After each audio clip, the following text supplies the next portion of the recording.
transplant. We appreciate our organizers, with Dr. Manar Hamid and the presenters, as well as our American Board Certified Doctors for Egypt coordinator, Dr. Karim. We appreciate the panel from Egypt as well as from the United States, and I look forward to have an educational discussion. Please, everybody, if you have a question or you would like to chime in, feel free to join. This is an open dialogue between all the interested parties.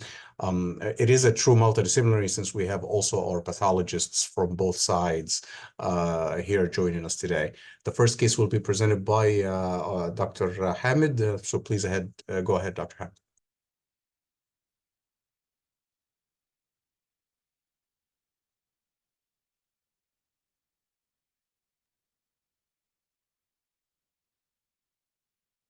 You're muted. Yeah, 1 second. Sure, take your time.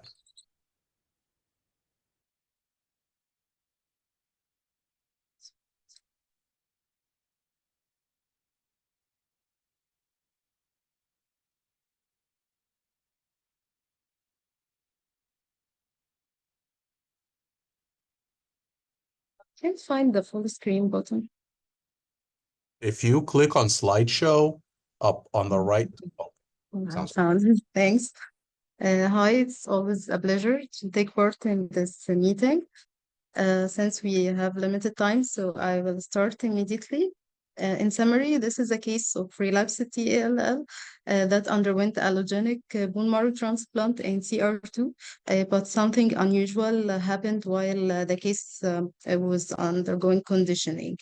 So the condition started when this male patient, 34 years old, was initially presented in 2015 with polycythemia, and he was diagnosed with precursor CALL, 90% plus cells in the bone marrow.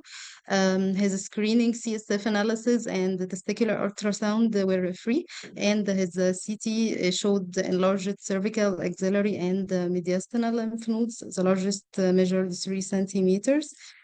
He did also conventional karyotyping at the time that showed the deletion 1q. So the patient was only 25 when he had the disease. He started the augmented BFM protocol at October 2015, and he also, as a part of the protocol, received a prophylactic cranial irradiation. And he finished the protocol at May 2018.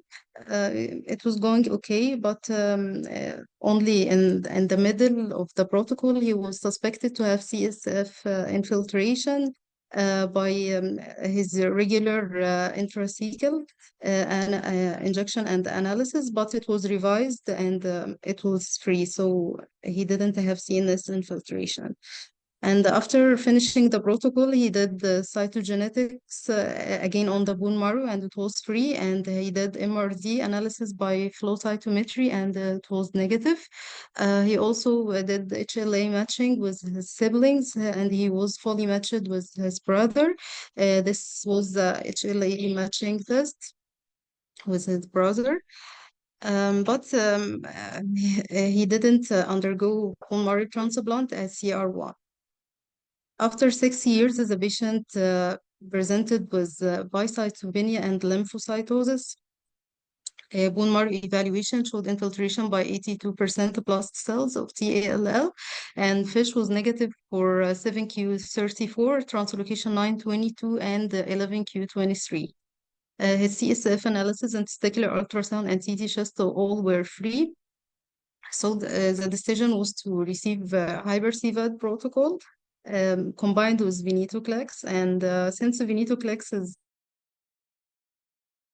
easy to get, we tend to give it with combined with a potent cytochrome B 450 enzyme inhibitor like azole antifungal, so that we can give a smaller dose of the drug, only 100 milligrams.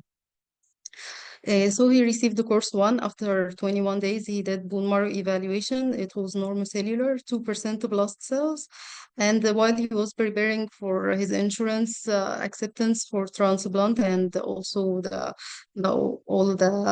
workup of transplant, he received also another course in May 24. After that, he received the conditioning regimen of Flu-Bu at the dose of fludarabine at a dose of 30 milligram per meter square from day -10 to day -6, and busulfan at a dose of 1 milligram per kg every 6 hours orally from day -5 to day -2. Day 0 was at July 8th, 2024. He received 8 million stem cells. And for GVHD prophylaxis, he was on methotrexate cyclosporin. He's currently at a dose of 150 every 12 hours of cyclosporin, and the last cyclosporin level was 430. The main reason why we presented the case because said was the 8th of July. After that, the CBC didn't drop as expected. We didn't see any zeros anywhere. This is the white cell count. The lowest count was 700. Hemoglobin also didn't drop below 8.3 gram per deciliter, and the platelet count also, the lowest count was 73,000. So this is also afterwards, after 10 days, the CBC recovered. And so we got a little bit worried.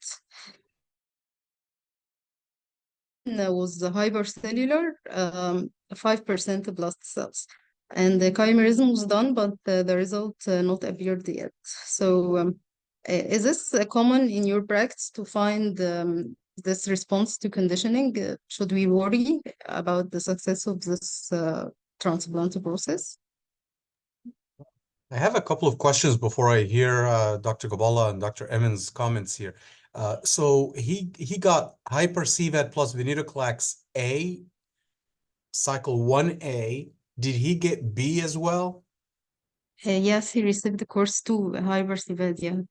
So course 2 is B, or course 2 is cycle 2? Course 2 is B, methotrexate citrabine. Okay, so that's what you call course 2. Okay, so he got one cycle A and B pre-transplant, and he was MRD negative pre-transplant. He didn't do MRD after before transplant. Oh, so there was no bone marrow biopsy pre-transplant?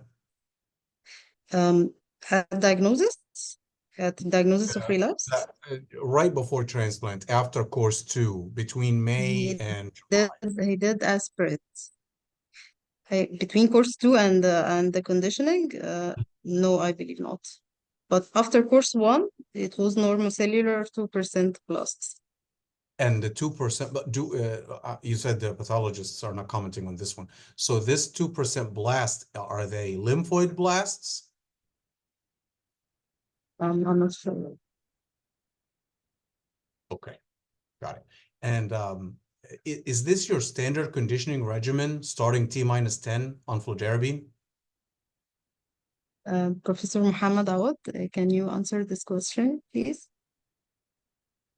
Regarding the bone marrow after course 2, yes, we have done bone marrow before conditioning, and it was free.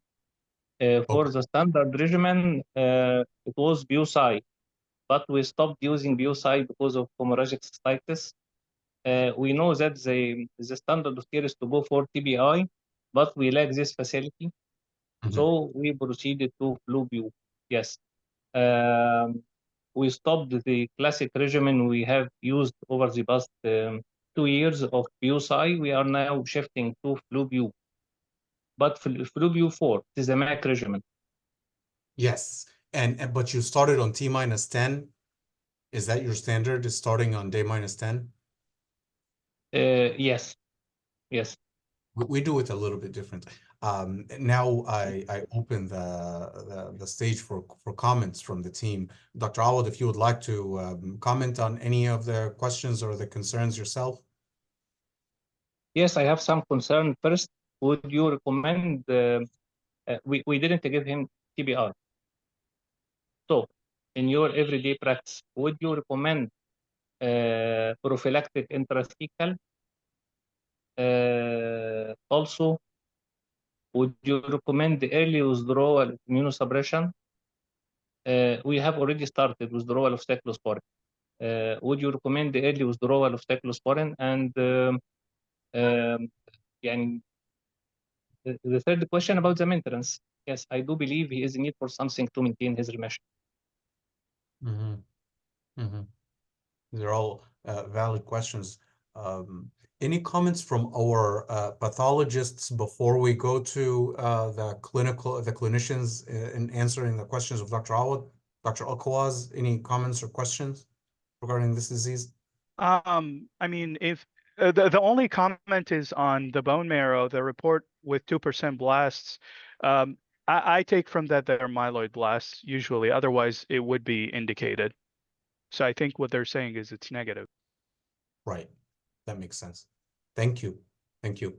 Dr. Emmons and Dr. Gabala, would you like to weigh in answering the questions regarding Dr. Awad's concern with both the withdrawal of immune suppression early and the lack of count drop and maintenance therapy?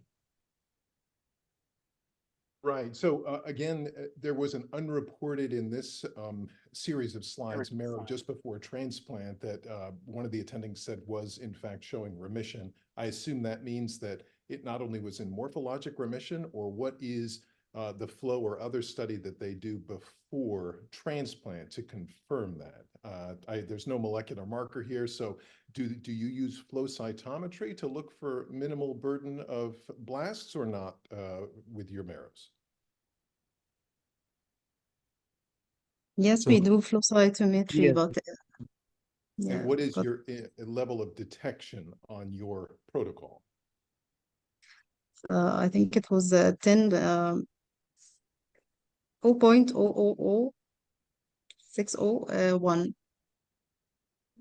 Yes, Yes. Like 0.1%, or I'm trying to figure out what you're, in this country, we use multicolor flow to get down to like 1 to 10,000, 1 to 100,000. Dr. Alkawaz can comment on this as well. I don't know if you have that ability there. I'm getting to the point of trying to understand whether there might have been minimal residual disease at the time of transplant, which could certainly affect counts post-transplant. So I'm trying to figure that out from your perspective.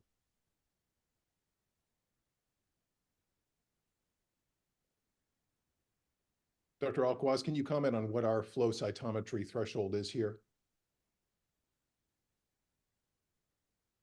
It's probably closer to like 100,000. Right. Okay. But you can really calibrate. It really depends on how many cells you acquire. If you acquire 10 million, then you're able to, you're able to go to like a million Understood. in terms of MRD. Gotcha. So the first question is that unreported marrow that was mentioned by one of the attendings that was done just before transplant, was such a threshold reached? I don't think Dr. he did Awad? MRD before transplant. I see. One of the attendings mentioned that there was one before transplant, so there wasn't a marrow before transplant. Is that correct? Yeah, it was after course 1, Hypercived. I see. Did So it's after course show 1, but not 2%. before Yeah, transplant. That's the only marrow then. yeah, I Understood. think so. Okay. And then what was the cellularity of that marrow? The pre Yes. Well, the only marrow that was done, I guess. normal cellular. It was normal Normal, cellular. yeah. Gotcha. So completely recovered in normal cellular. And there wasn't any background dysplasia in addition No, to, and was there fibrosis in the marrow? no. So it's No. Okay. otherwise free. Gotcha. So we're not dealing with another myeloid or other disease, and we're not dealing with fibrosis. Was there splenomegaly in the patient? No. No. Okay. So those are often things that can affect the course of transplant, but it doesn't sound like any of those were extant. Any other medicines that the patient was taking for other medical conditions that might have affected the course of the transplant? No, he didn't have any comorbidity. Gotcha. He He was wasn't just being on the continued on a drug like antimicrobial. allopurinol, for example, or anything else. Yeah, the usual stuff. Understood. Antimicrobial prophylaxis as usual. Yeah. Gotcha. Can you put that table of blood counts back up on the screen? Sorry, that was sort of flashed up quickly. I didn't get a chance to really look at that. Thank you. And so the major concern here is the lack of engraftment. Is that correct? No, it's actually it didn't drop Didn't affected. We drop. didn't I see. see zeros I anywhere. see. Gotcha. Okay. And with regard to the dosing of the conditioning regimen, Mm. we're sure that the patient got the flu and BU as was outlined, correct? Yeah. He's well educated and he's closely monitored. So yeah, he received all the course of treatment. Gotcha. Mm. You know, this is flu-bu is like Flumel, a sort of MIDI and not an ablative regimen. There are some patients who will not have complete ablation of their marrow when they get this regimen. So you But wouldn't this have one to- is BU4, Dr. Emmons. Oh, So it's 4 days. Oh, yeah, sorry. Oh, yeah, okay. So it should have been ablative. Gotcha. right. Okay. Yeah. Well, then I don't understand why the counts didn't fall. That would be a little concerning. I guess my biggest concern would be whether, in fact, the drugs were mixed correctly and he actually got the doses that were mentioned, or whether the dose per meter squared or per kilogram in this case, meter squared and kilogram were dosed correctly. I don't know if anybody went back to look at that. Yes, we checked his record and yeah, we are 100% sure of that. Okay.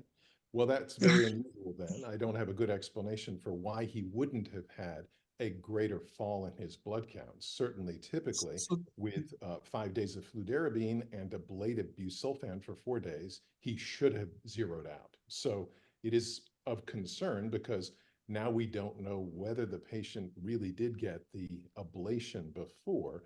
Now, you said how far out is the patient from transplant now? Day zero was on the 8th of July, so it's now day plus 40, I think. Do you have any chimerism values on this patient yet to know whether they've engrafted the new cells?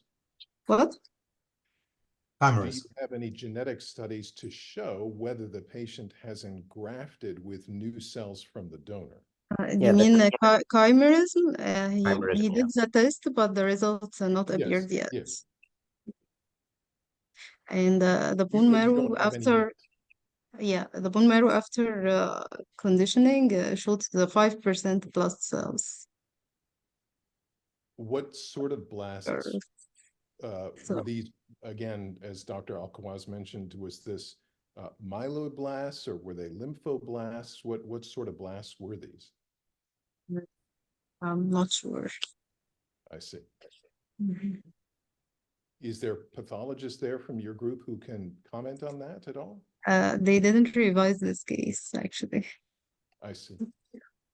We just saw blast cells, so we were like more Yeah, and and more concerned. yeah, Menard, you know the cellularity of the marrow? Like how much cellular is it? Or just the Hypercellular. hypercellular at day 14 or day 30? Um, Someone put in the comments that this was a day 30, I think. At day 30, at day 30, yeah, day 30. at day Oh. 30, yes. Okay. I mean, you know, I do believe we have a blast cell count that is in the gray zone, and we need to repeat probably 1 week later. yeah. You know, I mean, you know, so I think the issue here is, was this really, I mean, by definition, this was not a myeloablative conditioning because, you know, the count did not go down to 0. You know, I don't know why there's so many Actually, different ways. this was the second patient we give the flu regimen, 5 days of flu and 4 days busulfan, full dose, busulfan, full dose for sure. And this was actually the second patient we have seen this. the patient did, the count did not drop as expected, and even the patient didn't suffer febrile neutropenia, did not need platelet transfusion, and this was the second case on that ablative regimen. I don't know in your experience. And for that other patient, did they have like what did their chimerisms show afterwards? She is doing very well. She No, has but 100%. graft, like is it, are they the donor cells or are they the recipient cells? Yes, يعني more than 95% donor. Yeah, so essentially what you're saying is that the this other has patient behaved is a like female and she is doing well. Right. So this has behaved like a mini transplant, though it should have been an ablative transplant, which calls into question whether these chemotherapeutic agents are actually potent to what the standard should be. So the question is, where did those chemotherapy drugs come from and how were they mixed? Right. Do we know who is the manufacturer? Because this, just like Dr. Emmons and Dr. Gabala said, the conditioning regimen is ablative, but the behavior of the patient's counts is not ablative. So this chemotherapy didn't do what it's supposed to be doing in this patient's course. So it questions the manufacturing maybe, because you know, yes, we have surgery that, and for the flu it was the original drug. For the BU we have an Indian generic. I wonder. I'm sorry, for the BU you have a what? An Indian generic for the busulfan. For the flu we have the originator. Understood. Where was it made in the world? India. Okay. Well, as you may be aware, there have been scandals in India with regard to the production of a variety of drugs, including chemotherapies. So that might be looked into. You know, in the United States, there was a significant shortage of some chemotherapeutics after the FDA blocked the import of specific chemotherapies from, I believe, wasn't it fludarabine that was on shortage for that reason for a period of time here in the United States, because we stopped importing that chemotherapy from outside, specifically, as Dr. Emmons mentioned, India. So I don't know. It sounds like what I think right now we are past that phase, so we can't fix what has been done. But the reality, we need to know that what's the nature of these blasts. The way this report is showing, it would make me think, just like Dr. Alquaz was saying, that are these not the malignant cells? Are these not T blasts like the 2% that we're seeing after course 1 of hyperCVAD plus VEN? And then that's number one. Number two, chimerism will also are important. Now, we need to know these things before we start tapering off immune suppression, because it really matters, especially since you are not using MMF, you're only using methotrexate plus cyclosporin. We in U of L, and I know Dr. Gabala is a lymphoma specialist, but he's at one of the biggest transplant centers in the country. We don't use post-transplant methotrexate much anymore. We use mostly post-transplant Cytoxan, and that methotrexate, it looks like you gave the full original standard of 4 doses, 15, 10, 10, 10. And the patient received the whole thing. So this ablative transplants, as we look at them, even though this patient didn't really ablate, we worry about GVHD. But this patient, in terms of counts, didn't get ablated significantly enough. I don't know why. We can first assess the disease by looking more again on this blasts as well as the chimerism, understand that better before we go to taper it off. We typically start tapering here at day 60, the GVHD prophylaxis.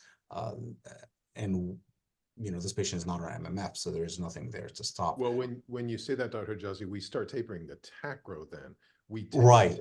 CellCept to day 34 and stop it at that point, and we give the 2 doses of cyclophosphamide at day 3 and 4.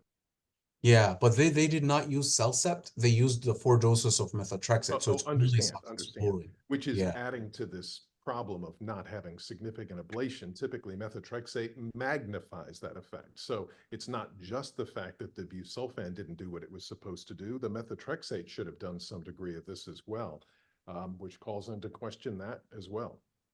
Yeah. Do you Did the see, patient have would any you think the nausea or fludarabine mucositis or any? giving, sorry, I was going to ask you a question, Dr. Emmons and Dr. Gabala. Would you think the fludarabine giving, starting -10, this early administration would have anything to do to the intensity, having them sequential rather than combined? Because, you know, we give them together. We give the flu-bu 4 together. We start at day -5 and we give 5 days of fludarabine and 4 days of busulfan, and then we transplant. We don't sequentially use them like it was administered here. Yeah, I mean, fludarabine is more of a lymphoid suppressant than a myeloid suppressant, but Jim Plunkett at MD Anderson did prove that there was interplay between both cyclophosphamide and busulfan in conditioning regimens against the myeloid compartment. So yes, it can magnify the effect, but honestly, 4 days of busulfan at this dose should have been on a pretty good ablative job on its own, separate from the fludarabine. Again, the fludarabine is given more for T-cell suppression than it is typically myeloid suppression. But again, there is some magnification of this effect because of the interplay of the pharmacokinetics of these 2 agents. Dr. Gabala, any comments? Yeah, no, I mean, I think, one key thing will be the chimerism. If it looks like it's a mixed chimerism, you probably want to taper the immune, suppression sooner. If it's, a fully donor chimerism, you could, start doing it around, like, I don't know, between day 60, day 100, as long as there's no, GVHD, just like Dr. Higazi said. And, I mean, you might also, start, considering post-transplant cyclophosphamide, because the rates of graft versus host disease, are significantly lower, and especially chronic graft versus host disease. But in this situation, I would definitely look into the busulfan lot, because really it didn't do what it's supposed to do. There's a bigger question as well.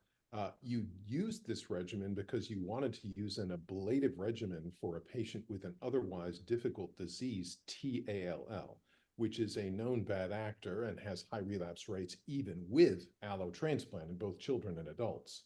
What you've achieved, it seems, is a mini transplant, which may get engraftment of the alloimmune system, but you're still left potentially with a early relapse because of not potentially further ablating this high-risk disease.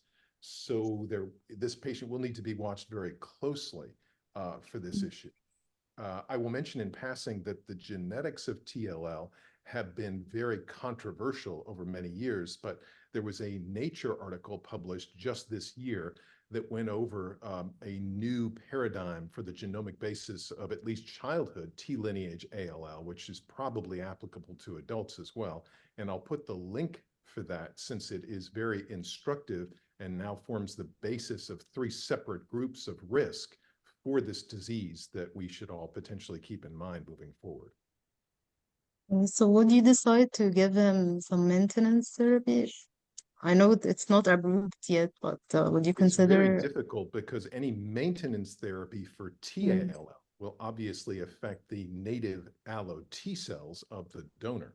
So you will potentially corrupt the incoming graft while suppressing potentially the background cells from the patient's malignancy. I think it's tough because you don't really know what the situation is to make any assumptions about what the right thing to do in this circumstance is. The best may be to simply monitor closely. If there is incipient relapse, you'll be forced to treat with a T-cell ablative therapy, and consider, since you have a captive allo donor, using DLI. Although again, DLI in the setting of B, let alone TALL, has been not very successful at controlling disease long term. Yeah. And you know, the choice of hyper-CVAD plus VEN is interesting. I know MD Anderson has done some studies on it. The only drug that has, you know, at least the FDA approval here in second line in TLL is nelarabine, who this patient hasn't had. And I honestly, I had to review when I read this case, review the literature and see if there is any reports on maintenance nelarabine post-allo transplant, and I don't see much being done there. It is a relapse refractory salvage, and it also in some of the cooperative group trials for children being used in upfront in TALL.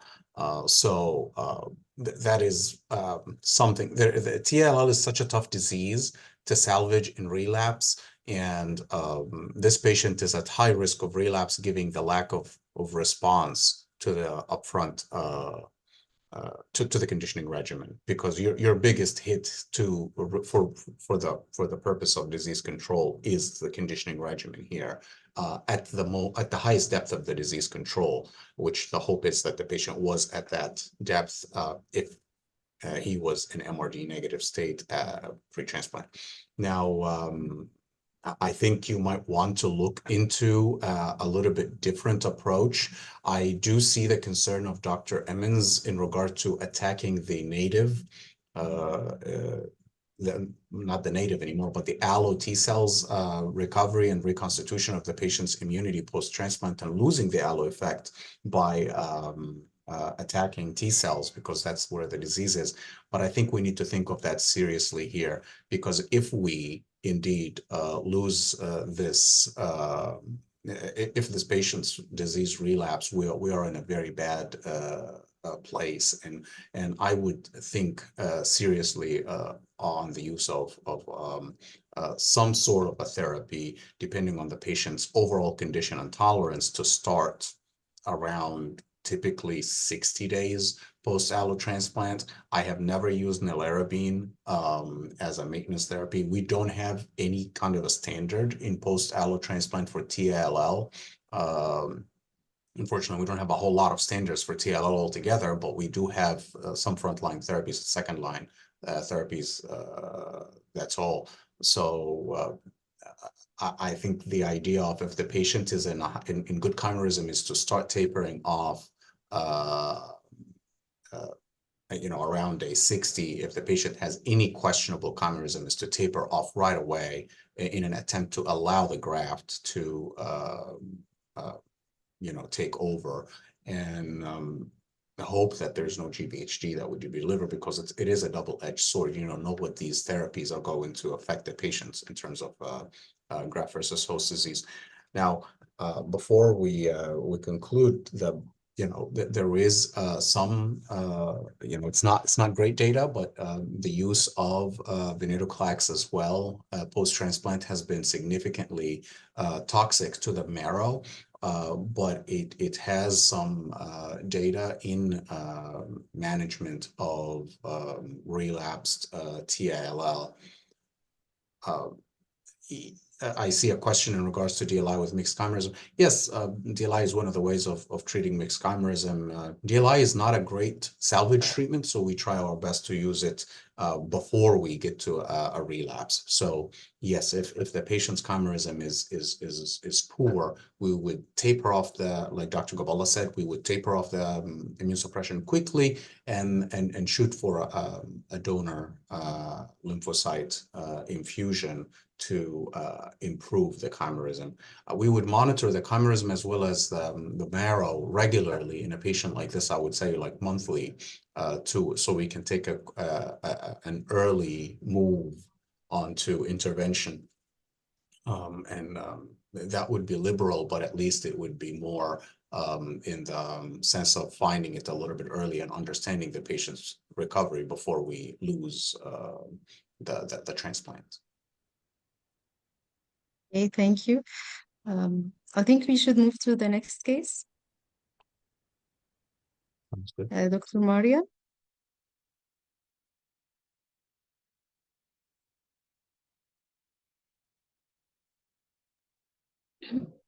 Assalamu alaikum. I am Mariam Al-Agami, an oncology resident at Okmo Mansouriya University. It's an honor for me to participate in such a fruitful and powerful meeting. I would like to share you all and thank Dr. Manar to let me participate in such a meeting. Today we will present a case of lymphoma.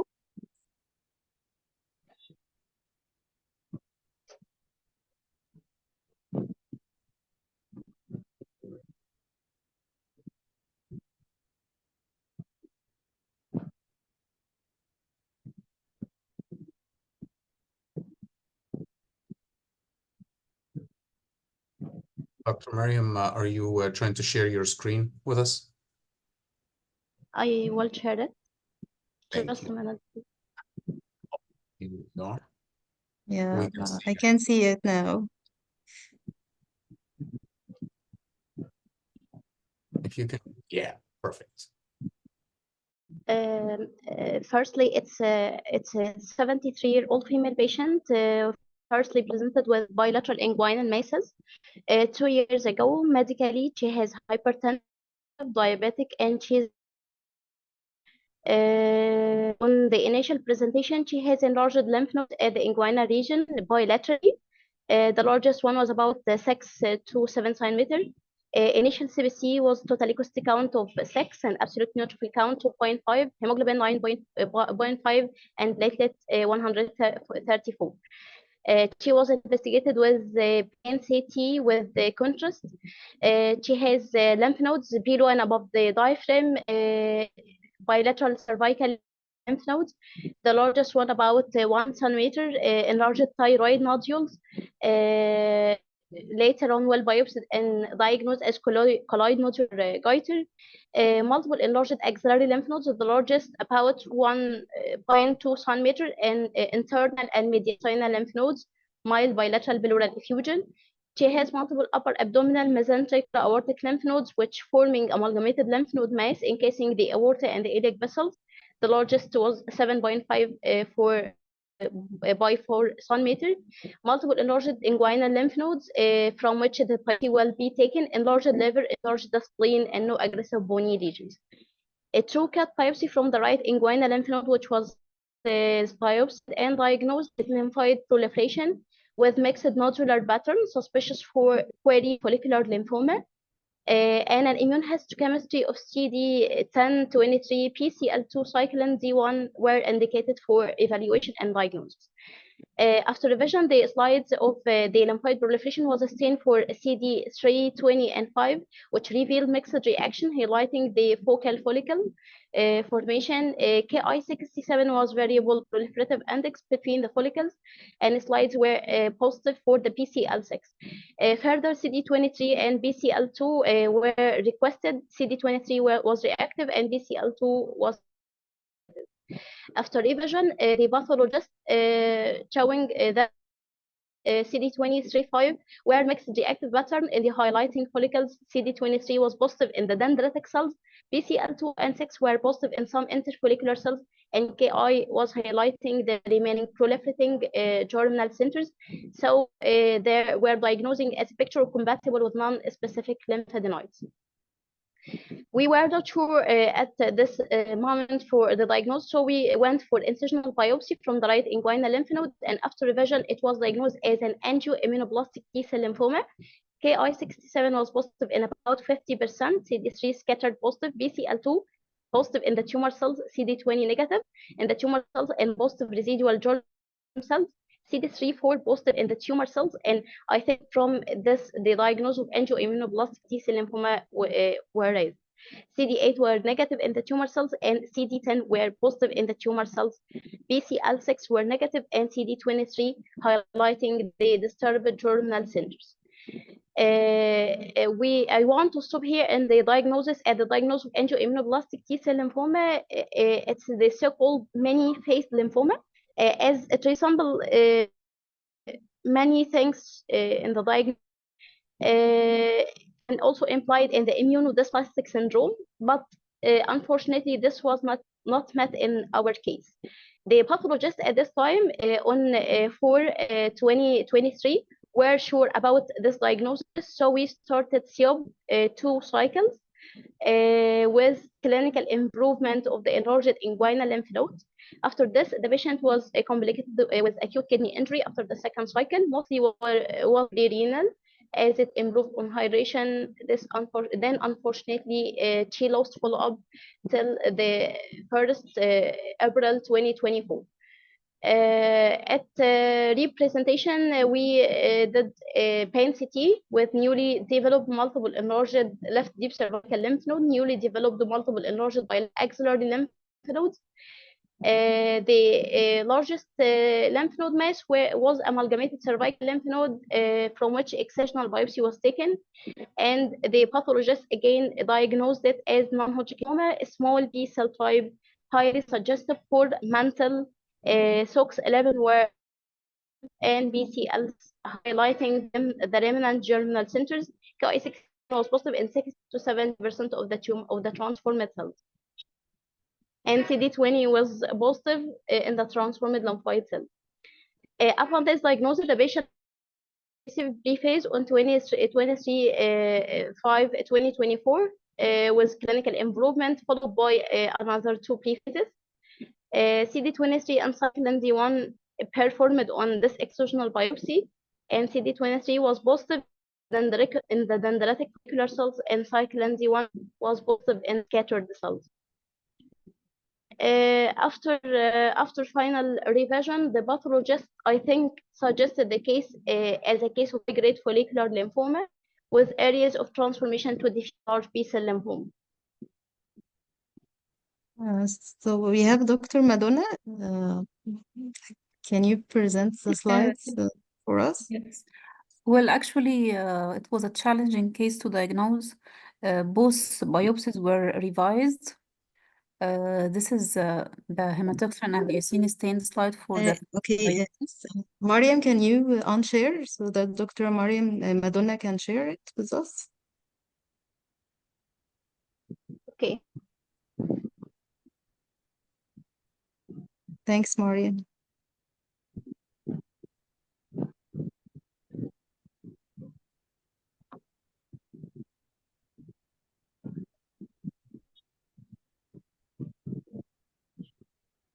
Can you see the image now? Yeah. Yeah, okay. Well, as I mentioned, it was a challenging case. Can you share the full screen, please? Yeah, sure. Is this much better? Yeah. Okay. Well, this is the first biopsy. It was an inguinal lymph node. Here we can see partial effacement of the nodal architecture. We can see here a vague follicular or a nodular pattern at this one and this one. So it was whether it is reactive or follicular lymphoma. At the high power, we cannot appreciate any tangible body macrophages. We can see here effacement of the follicles by neoplastic cells formed of small size transformed lymphocytes. No tangible body macrophages, no appreciated mantle zone. At the high power, most of the cells were of a small size with few large cells. More images here show more centroplasts, as you can see here. So it was a mixture of small-sized cells and large-sized cells. These are centroplasts, and their count was more than 15 per high-power field. The small-sized lymphocytes express indented nucleus, as you can see here. Also here, another view, it shows centroplasts. Their count, as I mentioned, were above 15 per high-power field. This is the immunohistochemistry for CD20. It was positive in the neoplastic follicles and in the interfollicular areas. This is also for CD20. As for CD10, it was also positive in the neoplastic follicles and in the interfollicular areas. This is also for CD10. CD3 highlights reactive T lymphocytes in the interfollicular area, and then CD23 only highlights remaining dendritic cells. BCL2 was unfortunately negative in the interfollicular area, in the germinal center. This is for BCL2, only scattered T cells, reactive T. This is the second biopsy, which was from amalgamated cervical lymph node. CD20 also highlight nodular pattern, positive in the neoplastic follicles and in the interfollicular area. This is for CD20. And the Ki67 was high. It was about positive in about 60% of the neoplastic cells. So, Madonna, can I ask a question? yes. So is this which biopsy is this one? This is for the second biopsy, this one. So this Another is field showed the follicular pattern, but not captured here. okay. So this is the most recent. Yeah, this is the incision most biopsy. recent from the cervical lymph node. I see. This is for CD20, it was positive. Right. This is for Ki67, it show highlighting the neoplastic follicles and the interfollicular zone. High power showed that Ki67 was positive in about 60% of the neoplastic cells. So it was, unfortunately, BCL6 was only focal positive or scattered cells, not much appreciated as CD20 and CD10. So after consultation, it was, and after revision of both biopsies, we agreed that it is a case of grade 3 follicular lymphoma, 3A. Both biopsies were revised, the inguinal lymph node and the cervical lymph node. As regarding positivity for CD20, CD10, and high Ki67, the follicular pattern. Mm-hmm. So from the start, there is no transformation here. No transformation. Both biopsies were revised, and What What about about the angioimmunoblastic? yeah? no, it was excluded. Oh, So okay. let me ask you this though. Was flow cytometry done on any of these lymph nodes? No. Because it's very odd that you have cells in the extrafollicular area that are CD10 positive but BCL6 negative. That's very odd for follicular lymphoma to lose BCL6. Yeah, so that's why it was challenging. We couldn't be sure of it. So why is it not angioimmunoblastic? Well, actually, the CD10 positivity was diffuse, as you can see here in the That's why I'm thinking. So angioimmunoblastic T-cell lymphoma, one of the diagnostic criteria is having follicular markers, so CD10, BCL6, CXCR13, PD1, etc.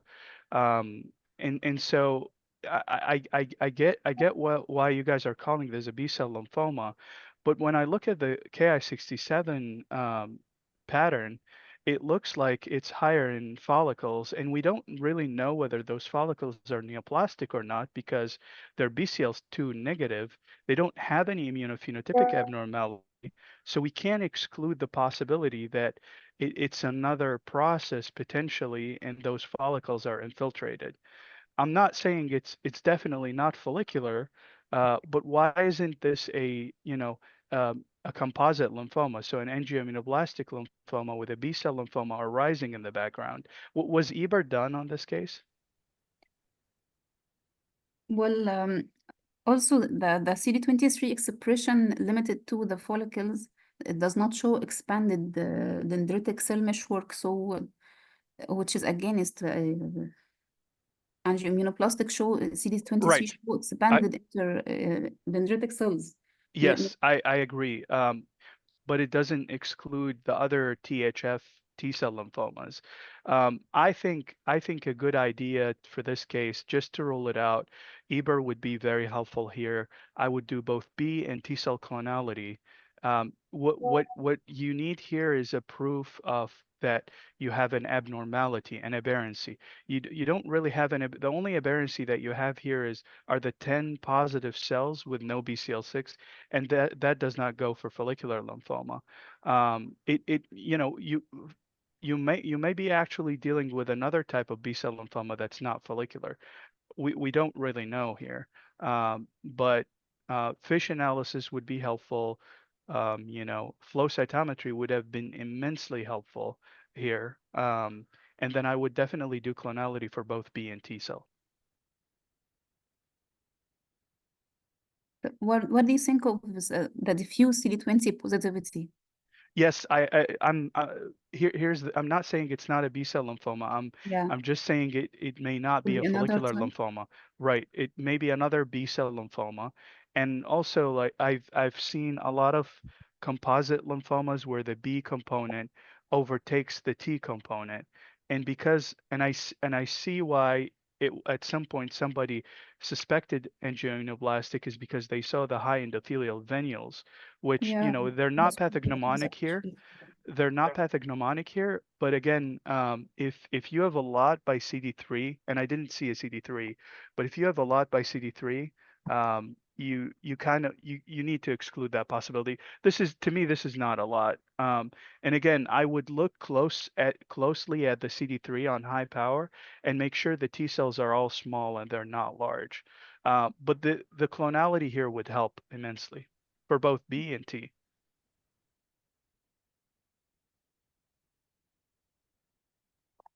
And just a Dr. Awad, let me ask you a reminder, question. Yeah, Dr. Awad, let me ask you a question though. sure. Would you see, I mean, I know that the CD20 can be positive in angioimmunoblastic T-cell lymphoma, but would it be that strong as well as the CD10? No, I'm not. So the 10 possibly, usually the 10 is dimmer. The 20, I'm not saying it's aberrant 20 expression on T cells. I'm saying it's you know how B cell lymphomas that are EBER driven consistently arise from THF T cell lymphomas, and then you end up with a composite lymphoma. That's the scenario that I'd like to exclude with an EBER. But in this is on a, the other thing is like, CD10 can be expressed in things like lymphoplasmacytic lymphoma. It can be expressed even rarely in cases of marginal zone. And the lack of BCL6 is what raises those possibilities. So it needs more investigation. But Yeah. yeah. No, I'm just trying to see, to try to work with what we have here. So let me ask a question, Mariam. Any other comments, I'm sorry, on pathology before we, move to the clinical side? Yeah. So yeah, I mean, it would have been immensely helpful to try to get flow cytometry, as well as FISH. I mean, things like Sorry, do you recommend flow cytometry on the peripheral blood or on a bone marrow or on no, a so lymph node? you need to do the flow cytometry on something that's involved, right? So, if the bone marrow has, lymphoma there, then sure, you could do the flow cytometry on the bone marrow. But if the bone marrow is not involved with, lymphoma, then the flow is not going to be helpful. I mean, this is one thing you could potentially do. I mean, you could start with a bone marrow biopsy and see if there's Check of the lymph, Yeah, I mean, we typically do perform flow cytometry on the yeah, lymph node. do you usually do flow cytometry on lymph nodes or no? No, no. But in certain cases where there is debate in diagnosis, we tend to do that. Yeah. Yeah, I mean, it's usually, very helpful to do the flow cytometry on the lymph node as well, just to, look at, are these, B cells, are they monoclonal, and what the expression looks like. And the other thing is FISH. I mean, one thing, you could consider doing is like 11-14 translocation, just to make sure you're ruling out mantle cell lymphoma. Because here I think you were saying CD5 is also positive, right? Well, CD5 and cyclin Z1 was performed. The CD5 revealed reactive T cells to highlight reactive T cells, And cyclin D1 was negative. It was only Oh, okay. scattered plasma cells or something, not Yeah, mucosal. so it's unlikely to be cyclin D1. So let me ask you, Marianne, a question. So the the clinical presentation here. So just to refresh our memory again. So she presented what, 2 years ago? Yeah. Okay. And how was she diagnosed? Like this was found incidentally, or she was getting sick and they found this? Like how did they diagnose this? No, she hadn't any B symptoms. No, she was not clinically symptomatic except for enlarged lymph node at the inguinal region, which she noticed. Oh, okay. So she came in telling you, hey, I noticed these inguinal lymph nodes. Did she say how long they've been there? Were they growing over, a few weeks or a few months or a few years? Few months. At the presentation, she reported it's about few months. Okay. And there was no other symptoms, no fevers, no weight loss, nothing else going on? No B symptoms till now. Okay.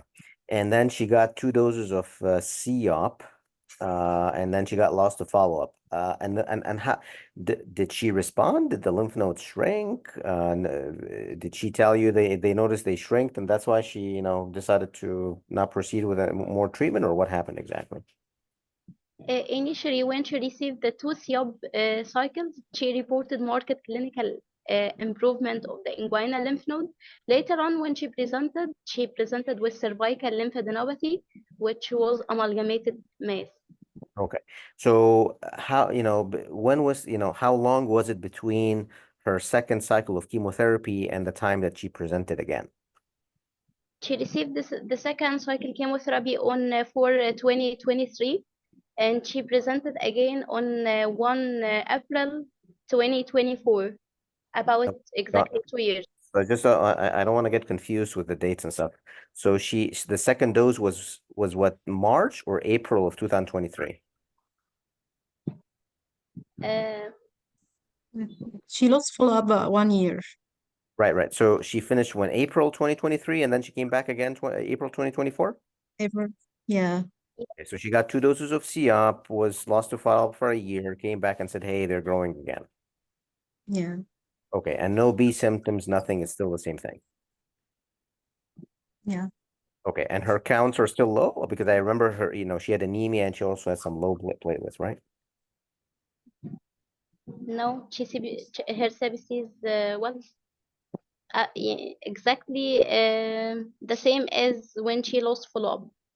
Okay, because initially she was anemic and her platelets were a little bit low, right? I mean, her hemoglobin was 9.5 and her platelets were at 134 or something. Platelet to 134, yeah, hemoglobin 9.5. 9.5, yeah.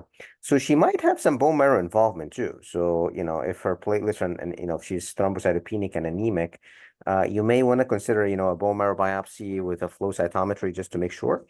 But did you do any like follow-up imaging to see if that, if those lymph nodes are growing in the belly, or are they, in the abdomen, are they increasing or decreasing, the same? Did she have any follow-up imaging or no? The last imaging on April 2024, which showed the newly developed cervical axillary lymph nodes, and since then she has not done any imaging yet. Right. But Mariam, the main mass was in her abdomen previously, right? That was the 7 or 6 centimeter mass that was, wrapping around her vessels. That was in the abdomen. Did we image the abdomen again or no? yeah, pancity. She has imaging pancity.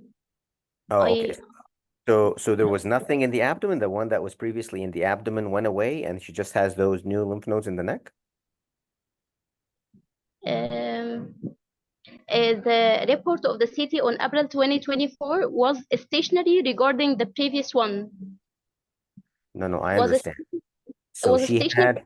she previously had the biggest lymph nodes previously were in her abdomen, okay? So I understand she has now new lymph nodes in the cervical area, but what happened to the ones in the abdomen? Did they get smaller, bigger, the same? The same. The report saying it's stationary. Okay, so it's the same size as the one that was in the, so the abdomen didn't change, it didn't go away, it's still there? No, the report Yes, they are still there. Yeah, saying the same I see abdominal someone lymph saying here nodes. saying, I see someone in the chat box saying it's 1 centimeter. So the one in the abdomen now is only 1 centimeter? There are multiple para-aortic lymph nodes. The largest measures 1 centimeter. Okay, so I mean, previously they were like what, like 6 or 7 centimeters, so they responded very well. Did we get a PET scan or is it just a CT scan? No, just CT. Okay, and there's no possibility to get a PET scan? Um, it's gonna take some time, at least a month. All right, let me explain to you. So here's the thing. So if this is follicular lymphoma and she has, a few lymph nodes in the neck coming back, it's not a, I mean, you could take all the time that you want. When she got the C-op, did we exclude the anthracycline because she had what, some kind of heart problem, or was there a reason we dropped the anthracycline? Because she was 71 at that time, and performance was not so great. So Okay. yeah. Yeah, I mean, so the thing is, like, what I would do is I probably would get a bone marrow biopsy with a flow cytometry, make sure this is a follicular lymphoma. It sounds to me that this is a follicular lymphoma clinically. I would also get a PET CT scan, and let's explain to you why. The possibilities here are, it's a slow growing follicular lymphoma. In that situation, you would do a PET scan, you'll see like the SUVs are all low. But if you get a PET scan and you see one of those lymph nodes has like an SUV of 30, then you would be concerned that this is transformed. And even if the biopsy is telling you that this is a follicular lymphoma, you probably would want to treat it as a transformed lymphoma. So if you do the PET scan and all the SUVs are low, and you do a bone marrow biopsy and you think it's a follicular, you don't have to be very aggressive. You could do a lot of things. You could put her on like, RCDP, but you probably would want to add Rituxan this time. You could even do Rituxan single agent. You could do Rituxan, with CVP. Even it was grade 3 follicular. If it's a grade 3A, just treat it as a regular. Grade 1 and 2. Yeah. And actually in the newest WHO classification, they combined the grade 1, 2, and 3A under a new entity called classical follicular lymphoma. And they changed the grade 3B to a follicular large B-cell lymphoma. So basically, the grade 3B, is treated as a diffuse large B-cell. It has its own thing. Grade 1, 2, 3A, it's all one category as a slow growing, low grade lymphoma. But again, if you do the PET scan and there's, one large mass somewhere that has an SUV of 30, then no, then you need to treat this as a transformed lymphoma. And she was, she was undertreated before. So I would maybe switch her to R-CHOP or mini R-CHOP if you're concerned about her performance status. Obviously, you need to get an echocardiogram. But if there's no concern for transformation, you could do a lot of things. You could do rituximab only. You could do rituximab with CVP. I don't know if you have bendamustine or not. You could probably do rituximab bendamustine as well. I don't know if lenalidomide is available. You could do rituximab lenalidomide. There's a lot of things if this is just this is follicular lymphoma. Okay, doctor, do you think even the prognostic factors for the patient, her age, her hemoglobin level, her stage 3 being stage 3 lymphoma, and the size of the lymph node at the presentation, all these will not impact her treatment plan? Yeah, so Mariam, so follicular lymphoma, is typically, again, we're assuming this is follicular lymphoma, not an angioimmunoblastic lymphoma. So that's why if she already has cytopenias, I would, consider doing a bone marrow biopsy with a flow cytometry just to make sure we're actually dealing with a follicular lymphoma. But if it is confirmed that this is, follicular lymphoma, then no, I mean, she would have a relatively good prognosis. It's just the issue is she was not, she was undertreated before. Now, if you do the bone marrow biopsy and the flow cytometry shows like, clonality in the T cell compartment as well as in the B cell, and we think it's an angioimmunoblastic, then those have worse prognosis, and this would need to be treated with R-CHOP or mini R-CHOP if you're concerned about her performance status.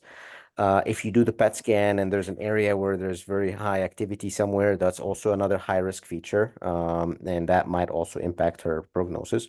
But 90% of patients with follicular lymphoma will present with a stage 3-4 disease. So this is not like a solid tumor where you have the stage is everything. No, like 90%, more than 90% of patients with follicular lymphoma would present with advanced stage disease. Like stage 3-4. There are some prognostic factors, like, you could use the Flippy score.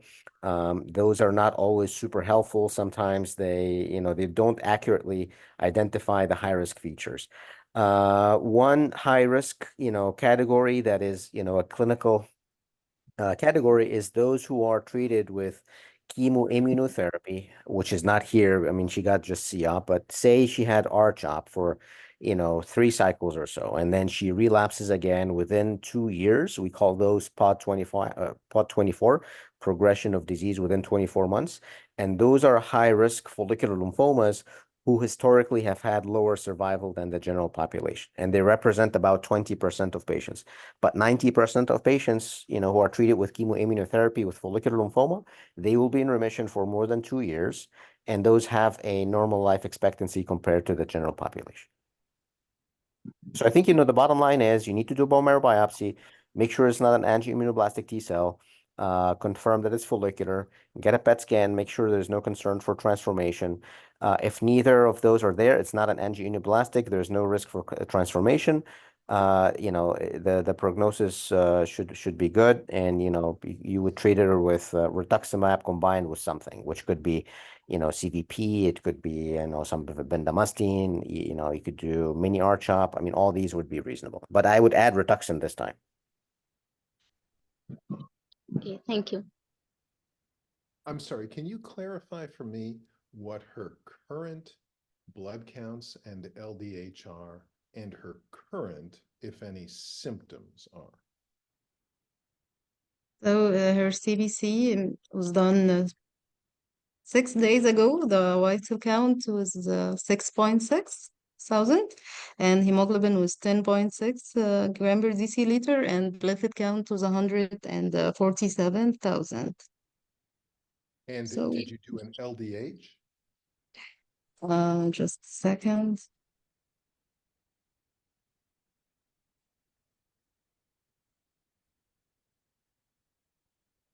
And as you're looking that up, can you tell me whether that hemoglobin is microcytic or macrocytic or normocytic?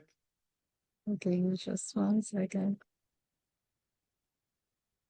So yeah, her LDH was 182. That's normal. Normal, got it. Yeah, Which makes transformed lymphoma of significance likely. unlikely in this case, Yeah. especially given her relatively bland presentation. So what Her about MCV is microcytic hypochromic. microcytic? So Yeah. this anemia may not have anything to do with lymphoma. It may have to do with iron deficiency, which I think you mentioned that she had before in the past. And she's an older lady and probably has other medical problems that could be related to that.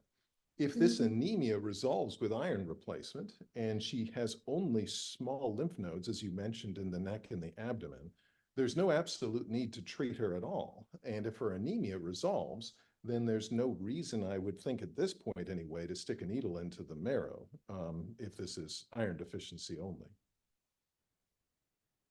Yeah.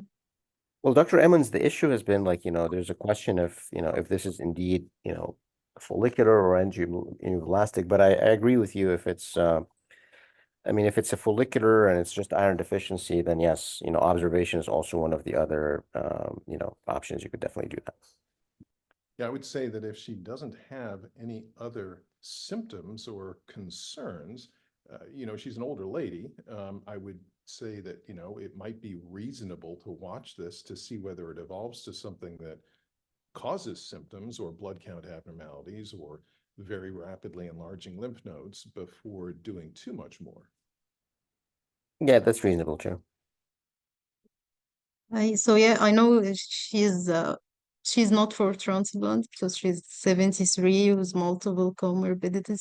But if the same presentation but was a younger patient, when would you consider sending her for autologous? Never. Yeah. Sorry, Dr. Hegazi. Yeah, what we I say was waiting for it. primum non nocere. First, do no harm. And this is an older lady who really doesn't have much that requires great intervention currently. Yeah. Let's. I'm I know asking. we are past time. I wanted to ask another question. Now you know, follicular lymphoma has become less boring. No offense, Dr. Gaballo, and we have more approved therapies like bispecifics, like Revlimid with Rituxan, like tazimidostat, like CAR T. This patient was undertreated, but let's assume that we are in second line right now, um, and assume that we have these options. When do you consider bispecifics or CAR T cell therapy? Does tazimidostat has a place in your book in managing those patients? So I think Manar was asking if this was a younger patient who's otherwise eligible, you know, and can get an auto transplant. When would you do an auto transplant? And you know, I think, you know, Manar, the answer would be, you know, if you do not have access to bispecifics or CAR T cell therapy or any of the other treatments, and you have a young patient who has progressed through, say, you know, 2 lines of therapy, particularly if they can't hold a remission for more than 2 years, you know, those 20% of high-risk patients that we call POD24, those historically and traditionally were those that we would consider an autologous bone marrow transplant. But as Dr. Hegazi was saying, now with the availability of, you know, bispecific antibodies and CAR T cell therapy, you know, as you know, zanubrutinib got approved as well. It's, you know, it's really very uncommon to take someone to an autologous bone marrow transplant. Maybe once every few years, I'll have someone who, you know, fails a bispecific CAR T, many other agents, and then we end up, you know, giving them some chemotherapy and doing consolidation with an allogeneic bone marrow transplant if they're young otherwise. But maybe I'll see one of those patients, maybe, I don't know, maybe once every 3 years, 5 years. It's very uncommon. But to answer your other question, Dr. Hegazi, so for CAR T cell therapy, obviously, you know, the US label is for patients who have failed at least 2 lines of therapy. So as you know, bispecific antibodies. So I typically, you know, there's not been any head-to-head comparison comparing bispecifics to CAR T. So that question we still do not know the answer for. One question that often, you know, gets raised is, can CAR T cell therapy be curative? Because historically, you know, follicular has not been, you know, curable without an allogeneic bone marrow transplant. But we don't know if CAR T can potentially, you could have these extended remissions, quote, you know, functional cures. We don't know. But that's still on the, you know, one of the unanswered questions. But typically, you know, I speak with the patients and just say, hey, you know, we have CAR T cell therapy. It's a one-time treatment. It's very effective. On the other hand, you have bispecific antibodies, which, I mean, there's 2 approved right now in the US, the mosunetuzumab and epcoritamab. One of them is, you know, done till disease progression. The other one is done for 6 months. And there's, you know, up and coming things like combinations with lenalidomide as well, with bispecifics. But it's a longer, you know, a longer treatment. It takes you know, it's an infusion. So, you know, I mean, I use both, you know, CAR T and bispecifics, but we don't know if there's, you know, we don't have a head-to-head comparisons with them. And I typically would involve the patient in these discussions as well. It also depends on, like, you know, do they have access to CAR T? Do they live close by? Do they, you know, they have a caregiver? All these other factors go into play as well.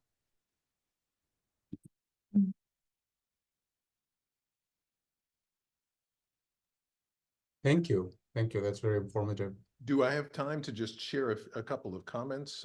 Please Okay. go ahead. Okay, I'm going to then try to share my screen quickly. Let's see if this works or not. Can people see this slide set?